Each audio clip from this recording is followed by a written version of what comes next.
Boa tarde. No domínio público de hoje, retomamos a pauta sobre o bicentenário da imigração alemã no Brasil e falaremos sobre o impacto histórico desses imigrantes em nosso país.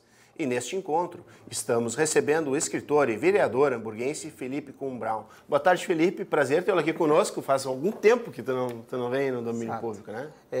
Boa tarde, Jaime. Boa tarde a todas as pessoas que nos acompanham através aqui da TV Câmara, através do programa Domínio Público. Realmente fazia um tempo e nada melhor do que voltar falando sobre esse tema que, para mim, assim, é tão caro no sentido de ocupar boa parte do meu tempo livre pesquisando e descrevendo e registrando essa história para as atuais e também para as futuras gerações. Bom, só para a gente contextualizar, está todo mundo na fita, como a gente costuma dizer. Quantos livros publicados com a temática germânica? São, até o momento, 27 livros. 27 livros. Com duas obras previstas agora para maio. Mesmo com o bebê vindo? Mesmo com o bebê vindo, justamente 2 obras ainda, mas é porque elas já foram trabalhadas 3 antes, obras, né? então. Essa primeira... Ele é a maior, né? Sim, sem dúvida. Ele é a maior, porque já tínhamos eu até já comentava, plantado várias árvores, escrito vários livros, agora chegou o nosso momento. Faltava o filho. E aí, 2 livros para maio e... pelo menos um, ou talvez até mais, para o segundo semestre. Mesmo que aí tem outras atividades aqui, né, da cidade, mas de fato, até o momento, 27 livros publicados, mesmo que Tramandaí, as idas à praia no início do século XX, fala mais sobre o veraneio, o litoral gaúcho, o litoral norte, mas claro, também tem pano de fundo, pelas famílias que iam e que eram aqui de Novo Hamburgo e de São Leopoldo, e que são cidades muito marcadas, mesmo que a gente presume que hoje a maioria da sua população não é de origem alemã ou germânica. Agora, são cidades que até o início do século passado, ou praticamente metade do século passado, foram muito marcadas pela presença germânica. Sim. Isso a gente vê nos nomes, né? São Leopoldo, Leopold von Babenberg, um santo austríaco. E Novo Hamburgo, uma alusão, uma comparação ou uma referência a Hamburgo, na Alemanha, cidade portuária onde muitos desses imigrantes embarcaram. E fora ruas, praças, escolas, né, e tudo mais. E claro, cabe a nós aqui, eu digo assim, não com um saudosismo, porque as coisas, a cultura ela se modifica, uma sociedade ela se transforma, mas claro, preservar esse capítulo tão importante, né, do nosso vale, do nosso estado, do nosso país, que é a imigração alemã. E o quanto só para as pessoas poderão se identificar, conhecer as suas próprias raízes através do estudo e do conhecimento desta história. Felipe, a gente comemora então, em 2024, 200 anos dessa imigração. Um plano geral, assim, é claro, a gente vai esmiuçar, entrar em detalhes em cada parte, mas eu digo cada parte específica, mas um plano geral. Qual é o legado que esses imigrantes deixaram para o Brasil? Um legado, eu digo, especialmente na área da educação, na área da cultura, na área educação, por exemplo, não havia uma escola pública na chegada dos imigrantes alemães no Rio Grande do Sul, em 1824. Sim. E 1% da população era alfabetizada. Né? Isso é muito pouco, né, para qualquer época. Sim.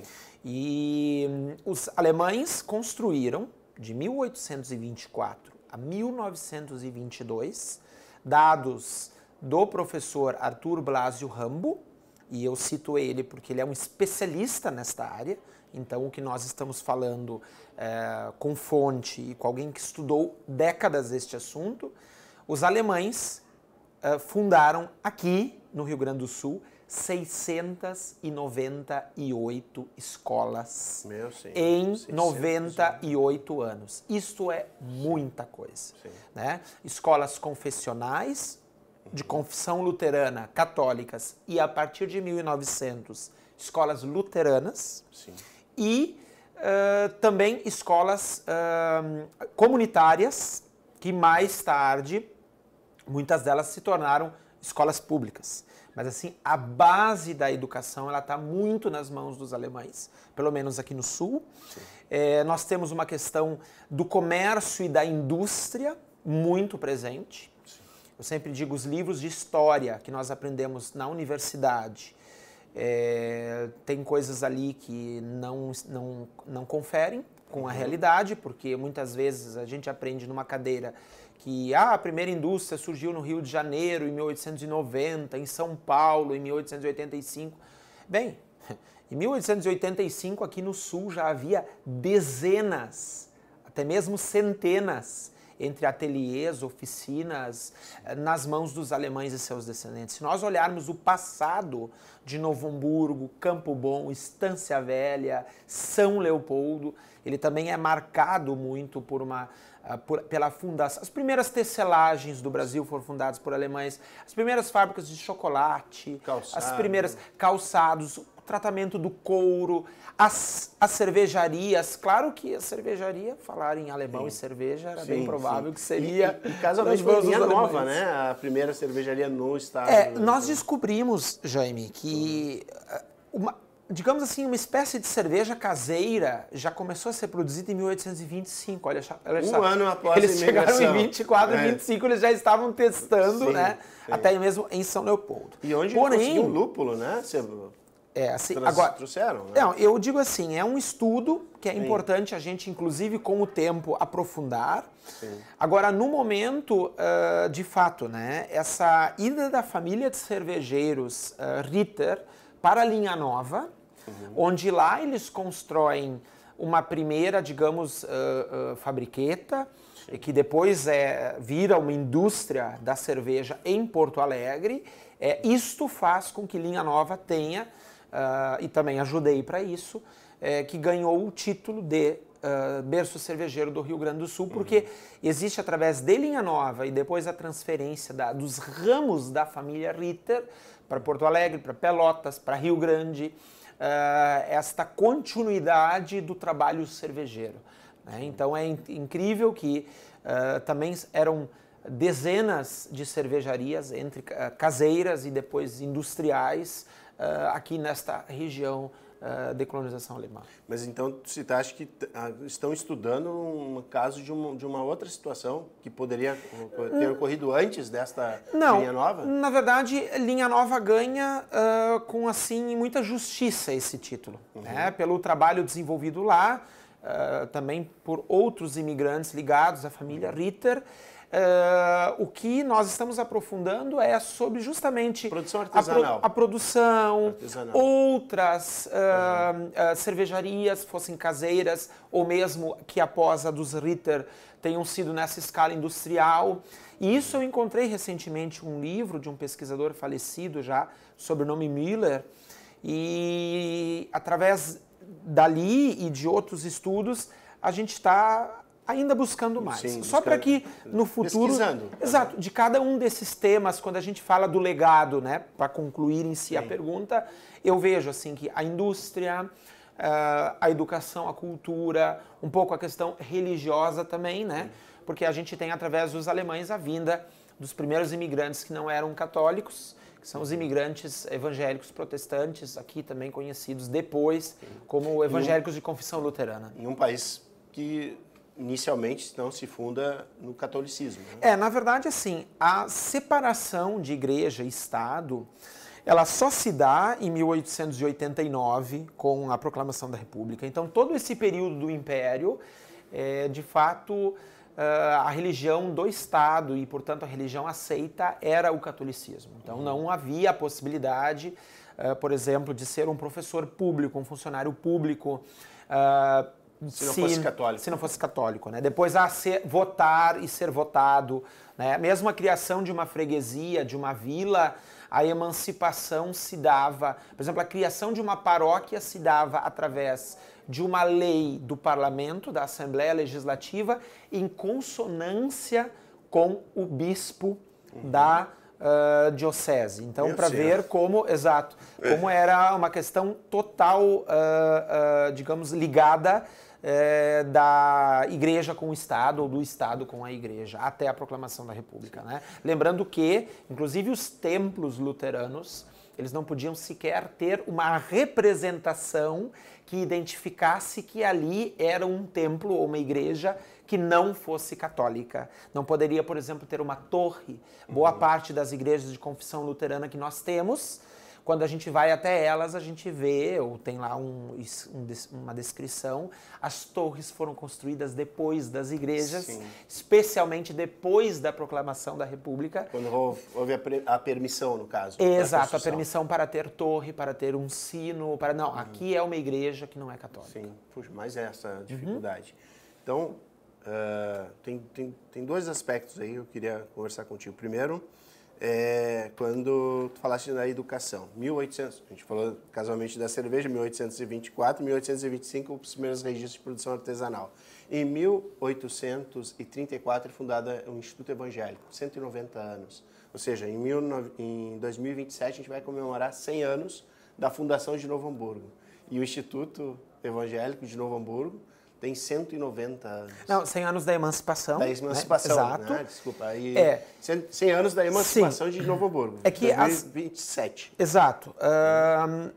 As igrejas foram fundamentais para a construção dessas escolas, né? Então, a gente tem da igreja de confissão luterana até escolas mais antigas. Como o Pindorama, por exemplo, que é o primeiro da rede, sim. Mas, se não me engano, é 1832. Né? 1832 ali. Exato, em Hamburgo Velho. Mas nós temos o Instituto Rio Branco, a Escola Rio Branco em São Leopoldo, que era de 1826, meu caro. Quer dizer, 2 anos? 2 anos depois da chegada dos imigrantes aqui. E nós temos a Escola Tiradentes, que é nesse intermédio, se não me engano, 1828. Sim. Quer dizer, você tem escolas muito antigas, porque havia essa preocupação, tanto que, muitas vezes, a capela servia como escola, ou, isso é interessante, volto ao professor Arthur Blasio Rambo, que felizmente está aí fisicamente entre nós, lúcido, 94 anos, e ele destaca que, muitas vezes, o culto, ou a missa, era realizado dentro da escola. É curioso isso. Em muitas comunidades, a escola surgiu antes da igreja. Né? Interessante essa distinção, exato, diferenças, né?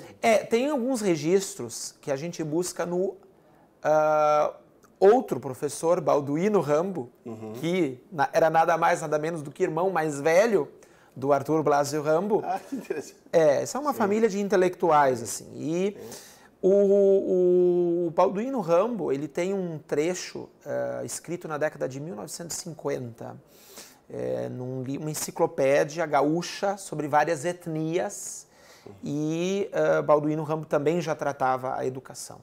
E ele já descreve, porque existe aquele dito, né, que para os alemães, onde tinha uma igreja, tinha uma escola ao lado, onde tinha uma escola, tinha uma igreja. Então ele já destaca da importância, né, dessas escolas comunitárias, mas como isso não aconteceu, por exemplo, tão rápido nas colônias italianas e portuguesas, sim, como aconteceu com os alemães. Sim. Porque os italianos, por exemplo, eram muito devotos na sua religião católica, total, né? Digamos assim, 100% ou quase isto, católicos, né? Os alemães não, os alemães, as primeiras 360 famílias que chegam aqui nos primeiros 2 anos da imigração, 24 e 25, por um estudo que eu fiz, 91,5% dessas 360 famílias eram luteranas. E se nós pegarmos, por exemplo, veja bem, 50 anos depois, ou quase isso, os imigrantes chegados na década de 1860, aí eu vou apresentar para os nossos telespectadores, para você, um dado pesquisado por 2 escritores, André Hamann e Décio Aloysio Schauren, que ainda nesse período, na década de 1860, veja bem, quase 50 anos depois do início da imigração, ainda 67% dos imigrantes eram luteranos, imigrantes alemães. Acontece que aqui as famílias católicas se tornaram mais numerosas, ao ponto de que em algum período, início do século passado, já havia uma proporção quase de meio a meio. Agora é interessante isso dentro dessas levas, dessas famílias e desses grupos que vieram. Porque, por exemplo, os saarlandenses, ou os imigrantes do Hunsrück, que vieram logo após o período da Revolução Farroupilha, uma boa parte deles, esses eram de predominância católica. Mas Saarland, por exemplo, é a província da Alemanha com o maior contingente católico, mas com 1 milhão e poucos habitantes, né? Com o menor contingente populacional das províncias alemãs, né? Então são dados interessantes que eu creio que nos ajudam a entender este complexo, interessante e importante processo migratório para cá. Bom, antes de mais nada também, e era a primeira pergunta, é que as coisas vão tomando, e assim mesmo, é uma conversa, a gente está buscando compreender esse processo inteiro. Mas o que motivou essas famílias a saírem? Então, estou falando isso antes do bicentenário, antes do início, né, da marca do bicentenário. O que motivou essas famílias a saírem da Europa e virem para cá? Bem, eu tive em dezembro, agora na Alemanha, uma série de palestras e idas a museus e arquivos, inclusive 3 exposições fotográficas serão realizadas, uma aqui e 2 na Alemanha, com parte desse acervo fotográfico que eu formei nesses anos, que hoje é o maior da imigração, com 45.080 fotografias antigas, até o momento, porque então, pretendemos ampliar. E lá, nas visitas e na busca de material bibliográfico que embase esta resposta à vossa pergunta, de fato, nós temos... em 1824, não havia Alemanha como um país ainda. Não era um país unificado, era um conjunto de estados autônomos que até 1806 formaram o Sacro Império Romano Germânico. Então havia meio que uma liga com grandes estados e estados menores, regidos boa parte ainda pela igreja ou pela nobreza. Então uma fragmentação muito grande de pessoas com títulos nobiliárquicos, que eram os verdadeiros donos da terra, da propriedade e os que concentravam o poder. Eu sempre digo, a Alemanha há 200 anos atrás, eu corrijo isto, não era um país pobre, ou não eram estados autônomos pobres, mas era como um Brasil de hoje, uma concentração muito grande de riqueza e poder nas mãos de um grupo muito pequeno e de um grupo de privilegiados. Então, esta dificuldade financeira das famílias. Bem, a Alemanha tem regiões onde hoje, a primeira vez que eu estive na Alemanha, em 2007, eu peguei o inverno mais rigoroso naquele momento, tive a felicidade, mas um pouco extrema, de chegar a pegar 19,8 graus negativos na região do sul da Alemanha. 19,8. E às vezes chega a fazer um frio maior. Então, em que pese que hoje, com as mudanças climáticas e tudo mais, mas nós estamos falando há 200 anos atrás de condições difíceis de sobrevivência, condições climáticas complicadas, anos muito frios, colheitas ruins, né, dificuldade, a terra não era como aqui, tão fácil de você plantar e de você colher, também crises e guerras, conflitos, né? As cartas, um dos livros que eu escrevi, Cartas e Relatos de Imigrantes Alemães, eu trabalho bastante as impressões que os imigrantes deixaram através das cartas, das suas memórias. E é muito comum, é muito recorrente buscar uma carta de um imigrante, ou quando encontramos a carta de um imigrante, ele perguntar aos seus parentes que tinham ficado no velho mundo, irmão, cunhado, sogro, me informe se ainda há guerra que interessante. Esse dado se encontra nas cartas que aqui ainda... Muito nas cartas, exato. Ao ponto que se a gente olha a história da Alemanha, o maior período de paz que a Alemanha vive é este período, é da Segunda Guerra para cá. Ou seja, antes da Segunda Guerra, a Alemanha nunca ficou mais de 25 anos, 30, 40, 45 anos sem guerras e conflitos, porque está localizada no centro da Europa. Então, por exemplo, a Guerra dos 30 Anos, por exemplo, não adentrando, mas é um tema muito interessante, entre católicos e luteranos, de 1618 a 1648. Ela envolve o Sacro Império Romano Germânico, a Dinamarca, a Suécia, envolve a França, o que hoje, antigamente era a Boêmia, hoje República Tcheca e um pedaço ali da Áustria, mas isso dentro do Sacro Império Romano Germânico. Mas o palco dos conflitos acontece quase todo onde hoje é a Alemanha, dentro do Sacro Império Romano Germânico. Então, mesmo que a França entra na guerra, a Suécia entra na guerra, a Dinamarca entra na guerra, mas as batalhas são todas travadas dentro do que hoje praticamente é o solo alemão. É o território que e aí, nesse período, é dizimada 1/3 da população e destruído, mas ao ponto de ser varrido do mapa, 50% do território do Sacro Império Romano Germânico na época.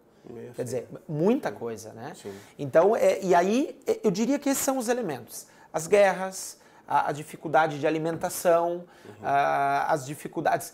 E, só para fechar, o início da Revolução Industrial, que isso faz com que o imigrante tenha que ir para a cidade, tenha que encontrar trabalho na cidade e, com isso, passando muita dificuldade, porque não havia direitos trabalhistas, seguridade social. Então, sim, 200 anos atrás. O mineiro, por exemplo, a região de Saarland, que é muito conhecida, né, pelas minas, lá as pessoas tinham que trabalhar até 18 horas por dia. Então, imagina 18 horas por dia dentro de uma mina e 6 horas para fazer todo o restante, se alimentar, dormir, né? Quer dizer, a pessoa ia ao óbito em questão de alguns meses ou de alguns anos. Sim, Tem uma questão que também é bem interessante, que tu me trouxeste até para a gente debater, que é a questão da língua, né? A língua alemã, ela ainda hoje, 200 anos após o início dessa imigração, ela ainda é falada. Tu és um falante do idioma. E outros daqui... Tu encontrou muitas pessoas que falam alemão.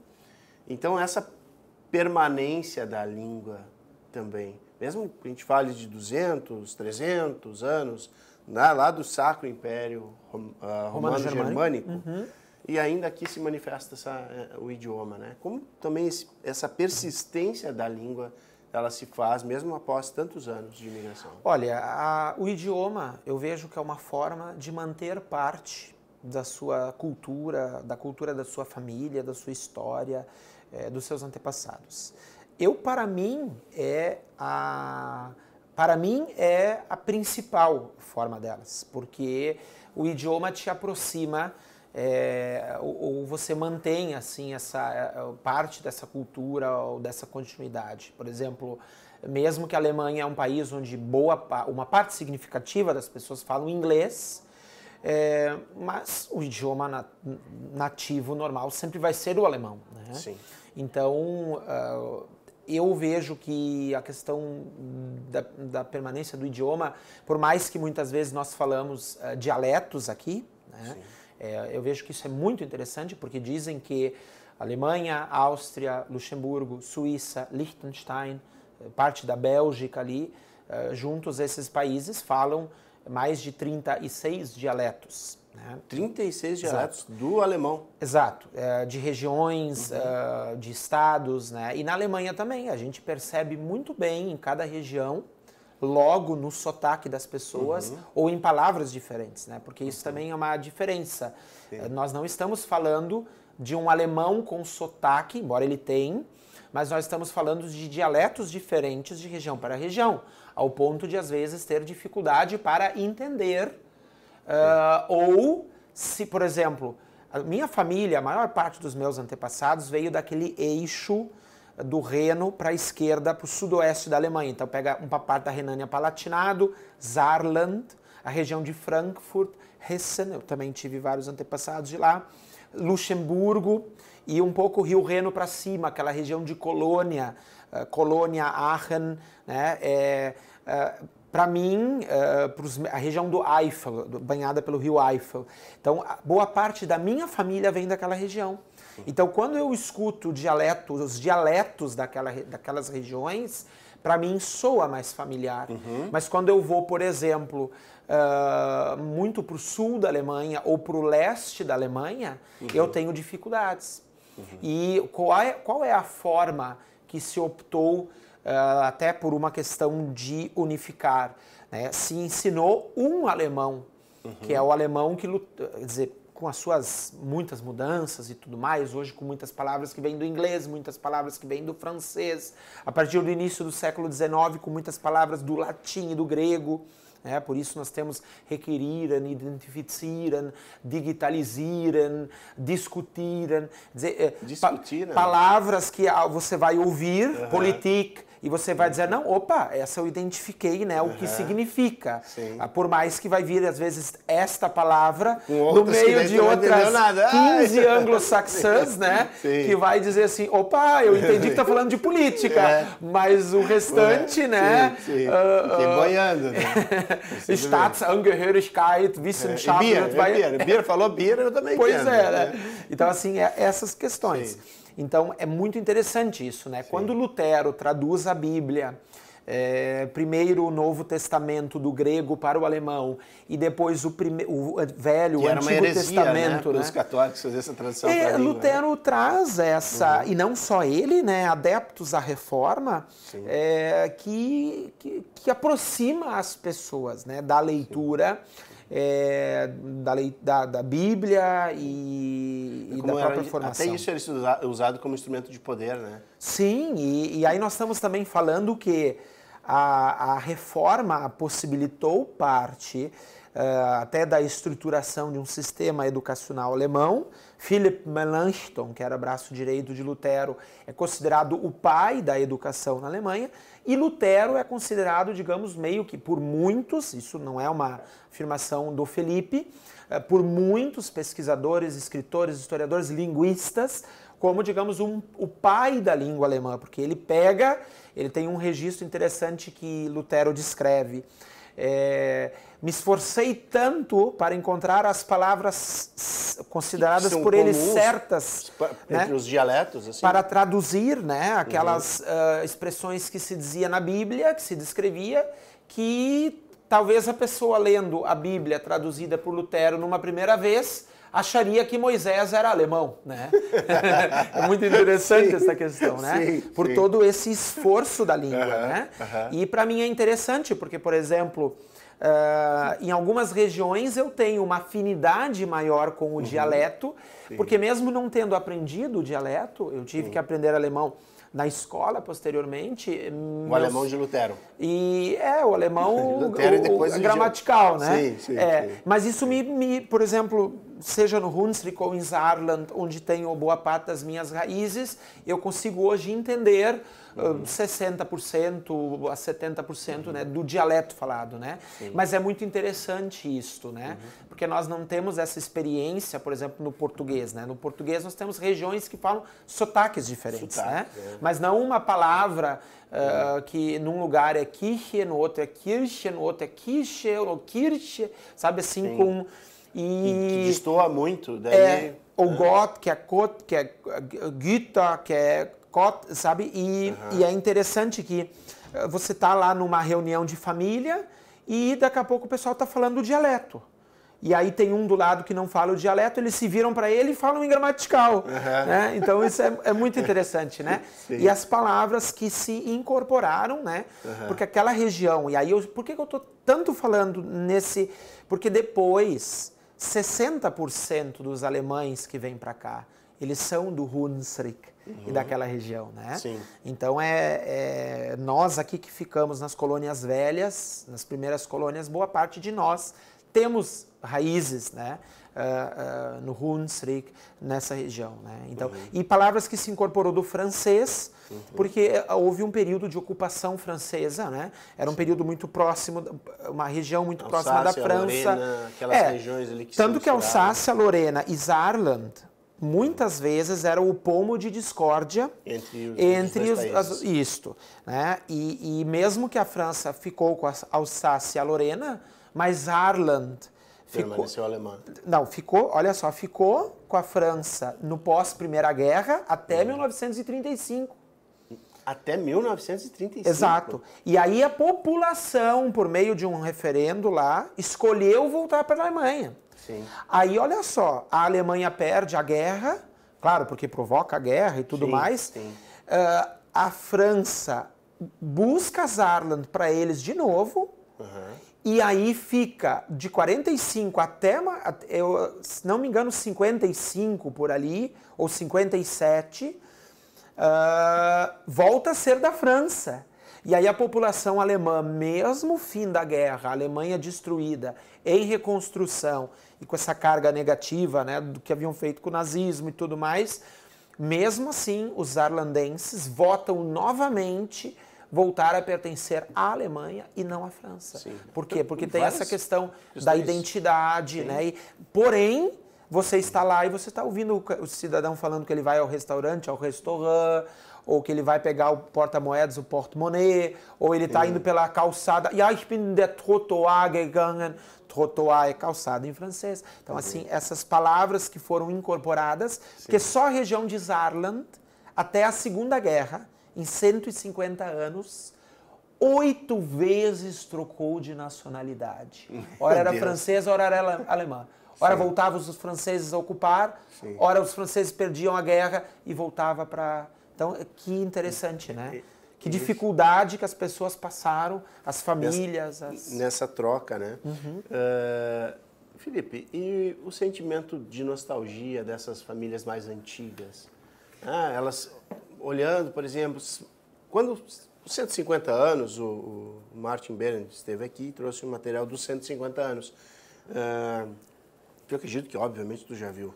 E essas datas são marcos, né? 100 anos, 50 anos, 100 anos, 150 e agora 200. Então, o sentimento de nostalgia, ele permanece? Eu vejo que mudou muito.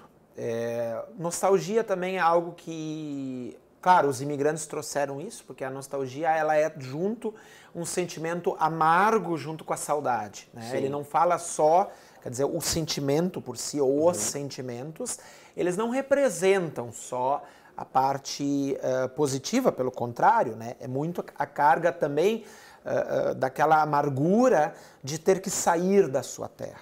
Né? Eu sempre digo, quando os alemães hoje, esses dias eu vi uma pesquisa muito interessante, hoje a população da Alemanha de 84 milhões de habitantes, 84 milhões de habitantes, hoje em torno de um quarto, Jaime, um quarto dessa população é de estrangeiros ou filhos de estrangeiros ou netos de estrangeiros. Né? Então imagina, e ainda conservam, né, o seu idioma materno. Por isso que eu digo, olhar para cá hoje e ver que nós ainda conservamos, muitos de nós, passados 200 anos, faz com que os próprios alemães possam entender ainda melhor o processo de imigração e aceitar que muitos lá ainda permanecem com o idioma dos seus antepassados, mesmo passando 3, 4 gerações. Né? Agora, eu vejo que nós hoje, olhando o passado, o presente e projetando o futuro, o que nós podemos aprender com uma Alemanha moderna, eficiente, assim, quer dizer, a burocracia é um sistema à parte, né? Sim. Mas assim, na tecnologia, no desenvolvimento da educação, da cultura, no fomento à pesquisa, à iniciação científica, às produções, aos livros, às produções teatrais, a ser um dos países que mais acolhe estrangeiros hoje, né? E que, claro, sempre que se acolhe existe um debate, mas hoje a Inglaterra, os estrangeiros que chegam na Inglaterra, a Inglaterra paga para que eles Voltem. Para que eles voltem e paga para que em Ruanda, no meio da África, eles sejam estabelecidos. Né? Então, esse debate que não se faz por parte da grande imprensa de um país que acolhe. Né? Então, o que eu quero dizer com isto? De que a gente pode também muito aprender hoje, né, o presente, e para nós que somos descendentes e que temos esse vínculo, o que o passado nos fez até aqui, porque nós estamos trilhando os caminhos, né, que os pais, avós, bisavós ajudaram a solidificar aqui.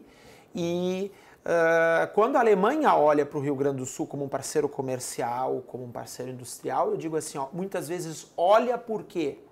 Porque também tem essa ligação da cultura, né? E vamos então aproveitar esta ligação, né, para fazer essas conexões. Porque, por exemplo, nas cidades que eu visitei agora em dezembro, tem uma lá que ela é co-irmã, que é Klüserath, de onde vieram meus antepassados também, que é co-irmã de Bom Princípio, no Vale do Caí, aqui próximo.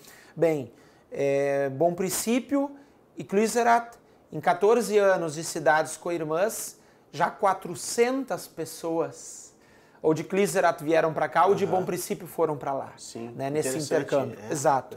E por mais que Klüserath tenha com a Polônia, tenha com a França, por até situações que no pós-guerra quiseram aproximar, mas com esses países, muitas vezes, essas relações hoje são estritamente comerciais e políticas. Né?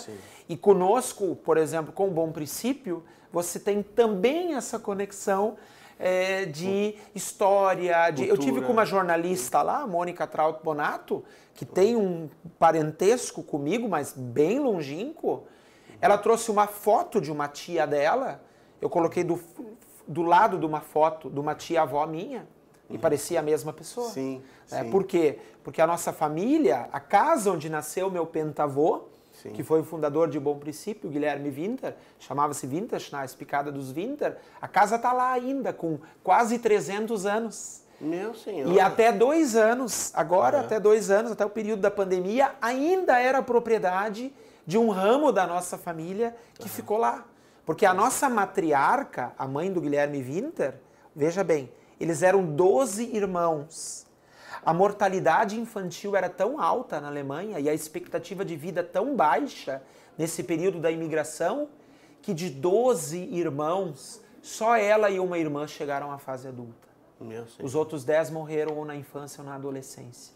Né? E aí a nossa antepassada emigrou e a irmã ficou na casa que era da família. Então, essas conexões que a gente pode fazer. Ou seja, Felipe, antes da imigração, vamos dizer assim, institucionalizada pelo Império Brasileiro, acho que era o Império, né? Já havia presença de algumas famílias que vinham antes da imigração alemã. Nas caravelas lá de Pedro Álvares Cabral, o cozinheiro era alemão, sabia disso? Não sabia. E Hans, bom, então tá. Então 500 anos já tinha pé alemão na terra. E Hans Staden, que teve aqui pela década de 1530 e quase foi, digamos, virou alimentação dos índios antropofágicos, ele fez o que é considerado até hoje as mais detalhadas descrições do início do Brasil dos anos de 1530. Do Brasil, claro, recém-descoberto, né? Porque, dos povos originários, falando também dos povos originários, né? Dos costumes e tudo mais. Claro que numa visão um tanto europeia, porém o que acontece? Em 1530, boa parte da população lá do Sacro Império Romano Germânico ainda era analfabeta, nós estamos falando de 15 anos, 12 anos, 17 anos do início da Reforma, e Hans Staden produziu um livro escrito e com ilustrações impressionantes, é lindo de ver, né? Assim, no sentido da história... Da história humana, né? Exato. Porque a gente está falando de um período curto de tempo. E Hans Staden é muito conhecido... Curto no sentido de, né, desde o início das civilizações, mas... Do ou da vinda deles, da ocupação, ou da, né, por parte dos portugueses. Exato. O Maurício de Nassau, Maurício de Nassau não era holandês ou neerlandês, ele trabalhava para os neerlandeses, ele era alemão. O castelo onde Maurício de Nassau morou, em Siegen, no centro da Alemanha, um pouco mais acima de Frankfurt, na província ali de Hessen, com a Renânia do Norte e Westfália. Quer dizer, existe sim a vinda de pesquisadores, de botânicos, de pessoas que vieram detalhar para conhecer, para registrar, né? Sim. Inclusive alguns que vieram antes para o Rio de Janeiro, para São Paulo, suíços de origens alemãs que vêm em 1818 para Friburgo, Nova Friburgo, né? Por isso que, porque existe a Freiburg, Suíça, tem a Freiburg na Alemanha. Então é interessante, né? Vieram, mas é claro, o grande contingente a gente começa a receber a partir de 1824, finda a Segunda Guerra até os idos de 1950 e poucos, ali, a década de 50, nós temos nesse período de 120, 130 anos, em torno de 300 mil alemães, ou de origem germânica, ou, que muitas vezes também está certo em dizer, imigrantes de fala alemã que vieram para cá. Sim. Porque entre esses imigrantes de fala alemã tinha mesmo que um pequeno contingente, mas que deu uma contribuição muito grande para o país, os luxemburgueses. Sim. Tinha os suíços alemães, tinha os austríacos, tinha os belgas de origem germânica, né? Então, que vieram para cá e que ajudaram aí nesse desenvolvimento aí do nosso estado, do nosso país. Retomando só a questão da imigração, quando tu falaste da Alemanha, recebem muitos imigrantes também, faz parte ali. Mas questão geográfica, tu falaste, situaste então a Alemanha no centro da Europa, que ela está no centro da Europa, e a gente falou da Inglaterra, um lugar, uma ilha. Justamente no lugar central da Europa, palco de conflitos entre impérios, civilizações, né, antes, né, a gente está falando, até surgiram invasões nas regiões teutos, o termo eu não sei exato como me referir, mas a presença de Gengis Khan, de tropas de Gengis Khan até a Europa, né, a gente fala de Rússia também, ou seja, aquela região sempre teve conflitos. É que ninguém é etnicamente uma composição, um grupo, única, né? Exato. Nós somos várias etnias. Por exemplo, os alemães, antes lá no período da Idade Média, foram francos, foram celtas, as primeiras cidades foram fundadas pelos romanos. Sim. Quer mais globalização que isso, sim, né? Sim, quer dizer, hoje temos mais, claro, naturalmente. Mas cidades... período... Não, e outra coisa, o Décio Luiz Schauren tem um texto muito bom, e não é uma, digamos assim, é uma tradução, um embasamento muito interessante que ele faz. Ele, inclusive, questiona, né, quantos alemães que têm uma raiz na África? Como uma raiz na África? Romanos foram para lá. Romanos que já estavam no Oriente Médio, que já estavam no norte da África. Claro que foi em período de ocupação, de destruição, de guerra, de colonização. Mas, veja bem, né? Nós somos na parte mediterrânea, nós somos resultado, né, dessas etnias e dessas misturas. Então eu vejo assim, quando a gente olha hoje para uma sociedade mais aberta e mais receptiva, que eu volto a dizer, não é em toda ela, mas também não é em todos os países dentro da Europa. Nós aqui brasileiros, com esse caldeirão que nós temos, alguns têm uma grande dificuldade, muitos têm uma grande dificuldade de receber, de aceitar. Agora, eu acredito que daqui a algumas décadas ou alguns séculos, as pessoas vão ser classificadas pela sua nacionalidade, né?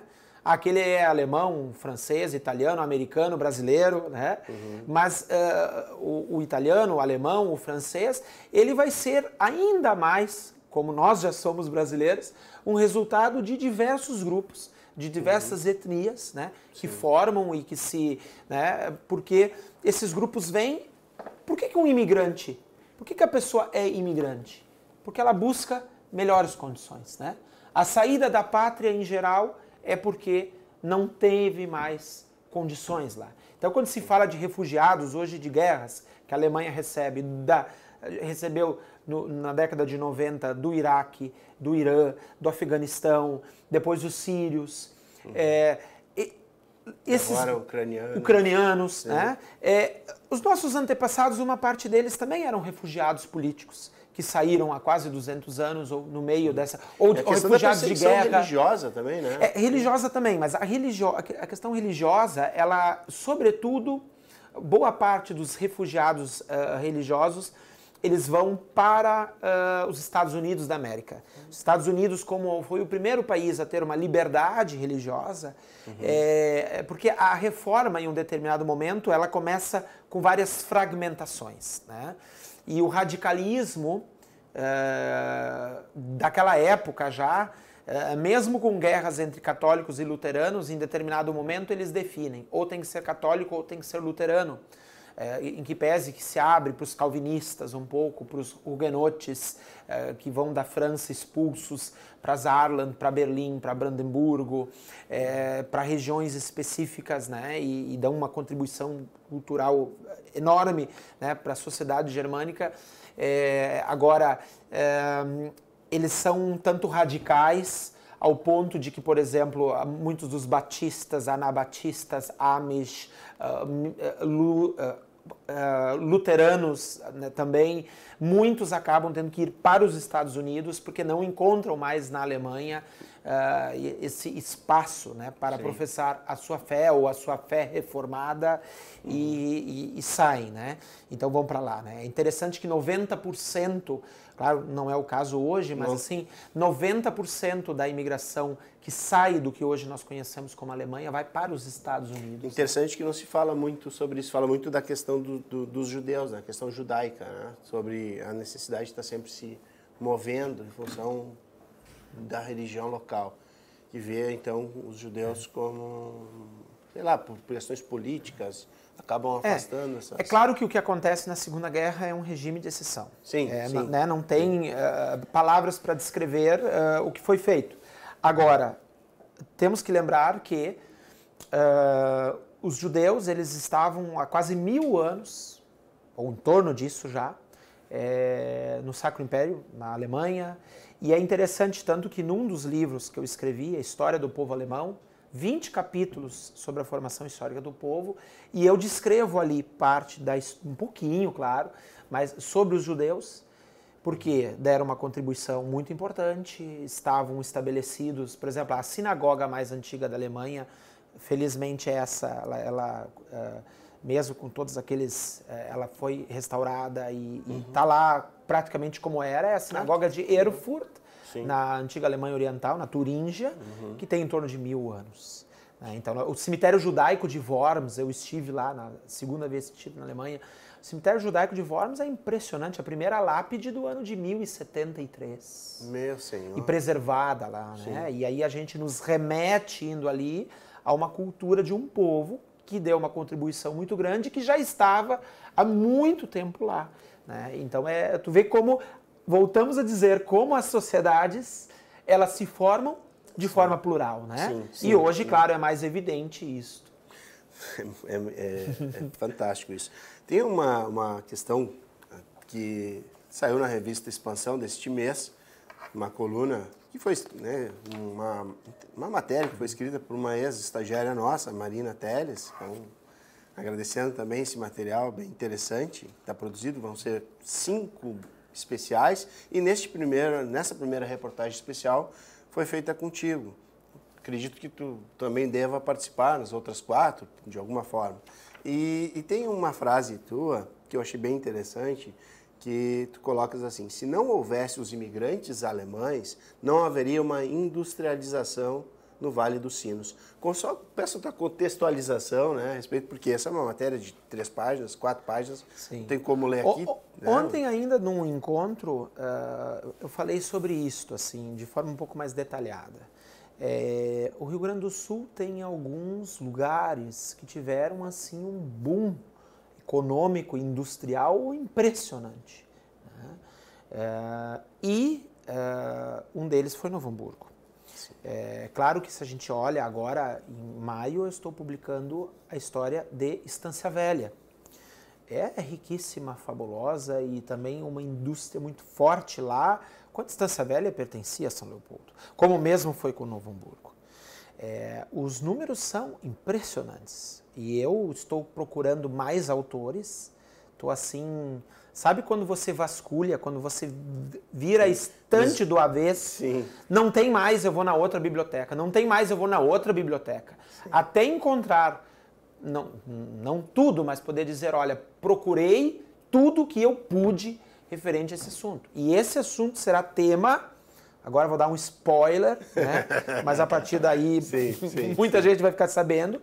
Sim. Já estou escrevendo o 3º livro sobre a cidade de Novo Hamburgo. Sim. E nessa história, né, quando Novo Hamburgo se torna cidade em 1927, a tributação gerada aqui era maior do que dos estados do Amazonas, Piauí, Espírito Santo e Mato Grosso juntos. E Mato Grosso juntos. Os 4 estados juntos. Né? E a quantidade de empresas, isso fez com que Novo Hamburgo já tivesse um boom econômico, sim, não só agora, nos anos 60, 70, no calçado, por exemplo. Né? Então, Novo Hamburgo teve uma vocação, infelizmente, nos últimos anos, perdeu posição para outros municípios. Né? E, por exemplo, a primeira vez na história que a nossa economia... Olha, o carinho que eu tenho para São Leopoldo, eu escrevi um livro junto com o Sandro Blume sobre São Leopoldo, mas a economia de Novo Hamburgo, até um ano atrás, sempre foi maior do que a de São Leopoldo. Pela quantidade de... Agora nós perdemos esse espaço para São Leopoldo. Agora... a variedade, diversidade de itens que eram produzidos. Exato, aqui, né? E nós estamos fazendo pesquisas, o Sandro Blume juntamente comigo, os antigos calendars, os antigos anúncios. Aqui se produzia medicamento há 120 anos atrás. Aqui se produzia vidros, se produzia móveis, quer dizer, se produz uma parte hoje ainda, mas uma cidade que ela foi... Há pouco tempo homenageamos aqui na Câmara a relojoaria Condefer. Foi fundada em 1888, ainda era império, sim, né? Sim. Quer dizer, Novo Hamburgo ainda era distrito de São Leopoldo. Sim. Então eu digo assim, e foram os alemães que trouxeram isso. A gente tem que reconhecer. Os alemães foram muito importantes para o comércio e depois para a indústria, né? Em várias áreas, e muitas delas estabelecidas aqui, mas também, né?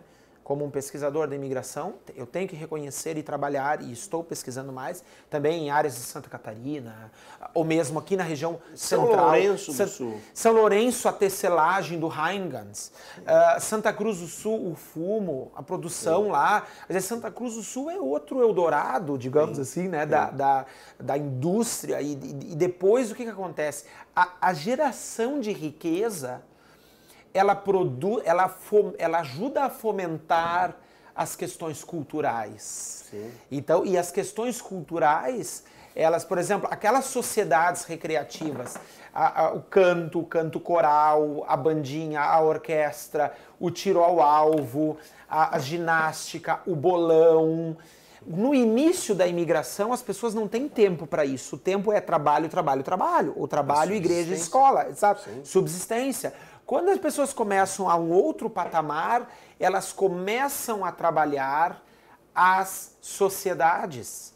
É por isso que nós temos sociedades de 160, 150 anos no Rio Grande do Sul, fundadas por alemães de ginástica, de canto, né, de coral. Então, isso é fabuloso. Identificar, estudar, descrever, escrever, né, publicar isto e depois, claro, em momentos como esse... Poder contextualizar, poder trazer esses dados. Tem uma questão assim minha, né? Por exemplo, eu sou de Porto Alegre e via instrumentos musicais, às vezes com o nome de alemão, eu pensava que era feito na Alemanha, mas era feito aqui em Novo Hamburgo. Porque, por exemplo, harpa, sabe? Harpa, violões, quer dizer, instrumentos de corda, piano, né? Quanta coisa que era produzida, né, em Novo Hamburgo, e essas peças existem ainda, porque produtos de qualidade, e essa indústria, né, seja da cultura, como era importante também, né, essa produção de instrumentos musicais. Nós temos aqui o primeiro professor de música de Novo Hamburgo, que é o imigrante não, já nascido aqui, mas filho de um imigrante suíço, um pastor suíço de origem germânica, que é o Samuel Dietz, né? Samuel Dietz tinha depois, junto com, se não me engano, o filho também, uma loja de componentes musicais, né, de instrumentos musicais. Então isso se trabalhou, se importou da Alemanha em vários momentos. Começou a se produzir aqui, como você destaca, e bem, temos aqui esse legado, esse registro, né? Eu sempre digo que quando eu olho para uma instituição de 100 anos, 130, 140 anos, por mais que mas aí é o papel do historiador, do pesquisador, sim, por mais que eu goste ou eu prestigie, quando eu consigo ver um mural com as fotos, sim, os documentos, sim, as atas, os registros, sim, ou um livro sobre aquela instituição, meus olhos brilham mais, porque eu digo, bem, conseguimos, ou alguém antes de mim, conseguiu identificar, né, fazer esse registro dessa entidade, dessa instituição. E neste momento tu louva a burocracia alemã. Porque... Não, peraí, eu estava falando da tecnologia e tudo mais, mas burocracia é um problema. Olha, mas pensa o seguinte... A burocracia na Alemanha também é complicada, eu não tô... mas justamente é que assim, lá atrás, a burocracia alemã ela tem uma origem. Já esses processos... Ou a nossa tem uma origem na burocracia deles também. Pode ser, também. Mas o fato deles terem todas essas informações notariais, né, essas coisas, contribuem para o resgate Jaime, histórico. Eu vou dar um detalhe, então, né? Não tendo da burocracia, sim, mas do escrever, né?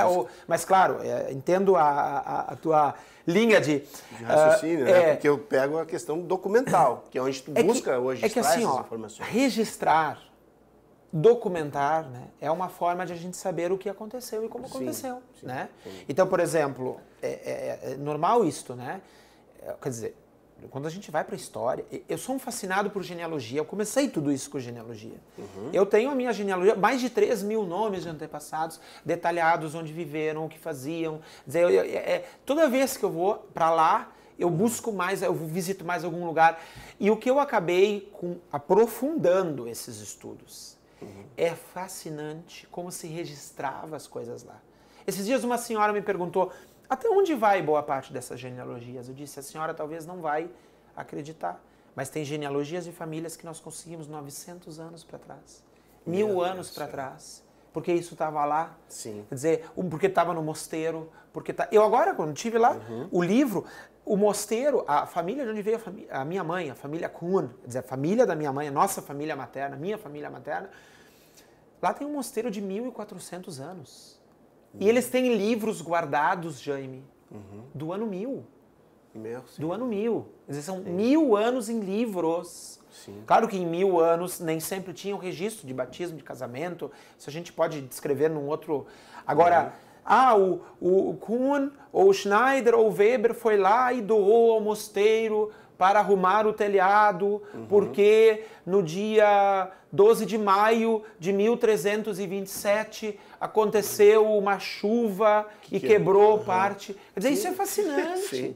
Né? E tem a família, né, que fez a doação, né? O registro lá. Isto, né? Ou seja, tu consegue... Nossa, eu consegui esses dias uma indulgência de uma antepassada minha do ano de 1410 no arquivo de Frankfurt, no Museu de Frankfurt. Eu fiquei assim...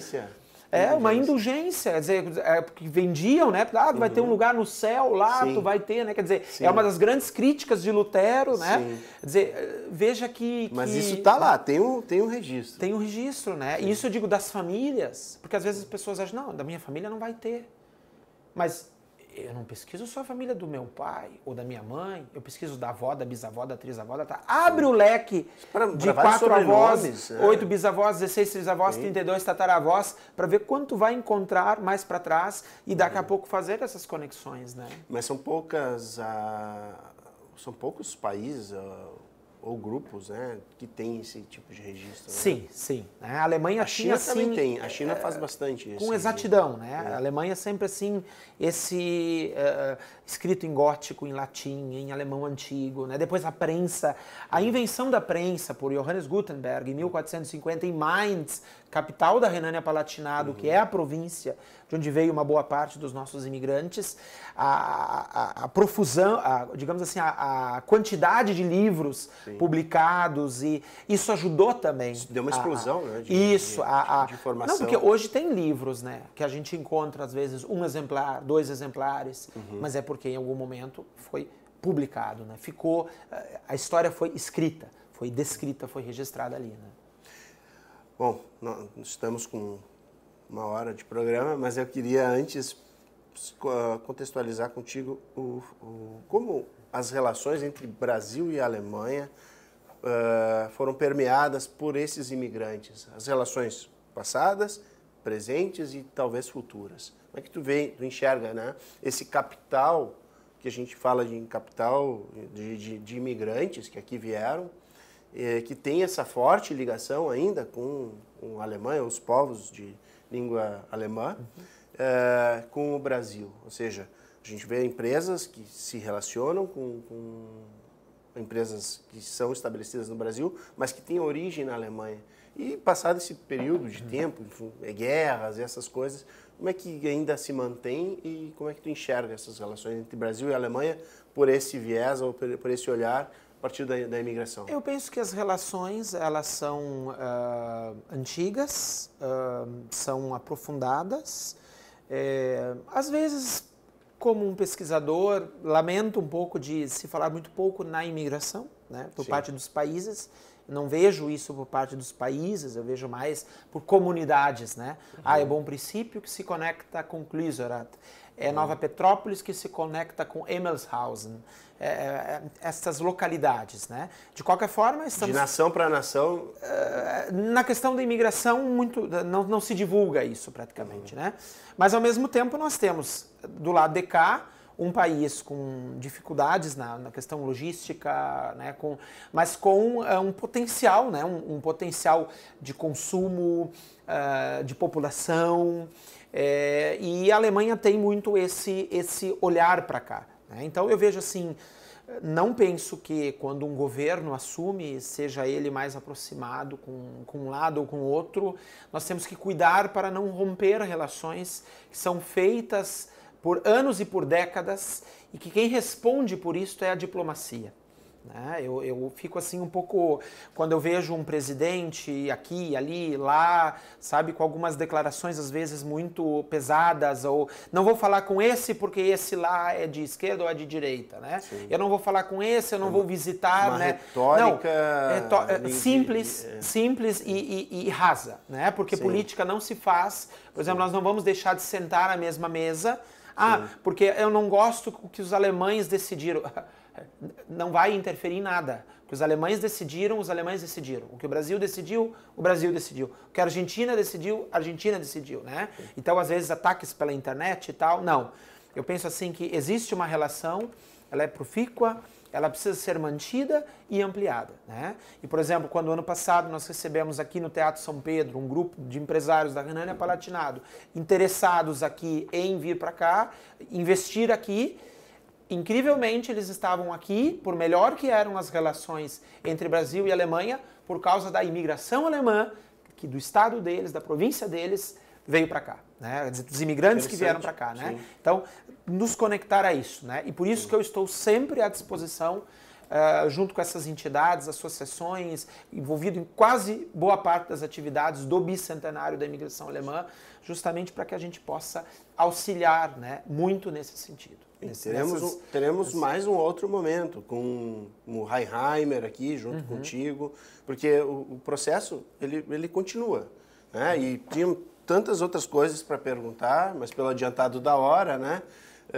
Teremos a oportunidade de dar continuidade a isso no decorrer do ano. Recém começamos, né? Estamos no 1º dia de março, né? O programa está indo ao ar hoje, e até os festejos ainda temos mais outras programações, e aí conto contigo para esses novos momentos para discutir essa questão. Obrigado, meu caro Jaime, né? Obrigado também a todas as pessoas que nos veem, que nos escutam, que nos acompanham e que também estão ligadas aí, de alguma forma, mais ou menos, né? Ou podem começar também através aí, dessa cultura teuto-brasileira, não só teuto-gaúcha, né? As ramificações, Rio Grande do Sul, Santa Catarina, Paraná, Minas, São Paulo, Rio, e Mato Grosso, né?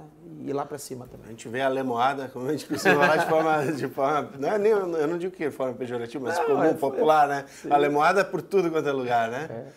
Bom, obrigado então por tua presença mais uma vez, Felipe. E agradecemos a gentileza pela participação do escritor e vereador Felipe Kumbraun em nosso espaço de debates. Este programa é reprisado em nossa programação. Você pode também acompanhar este e outros programas da TV Câmara em canal no YouTube e na página do Facebook. Até o próximo encontro.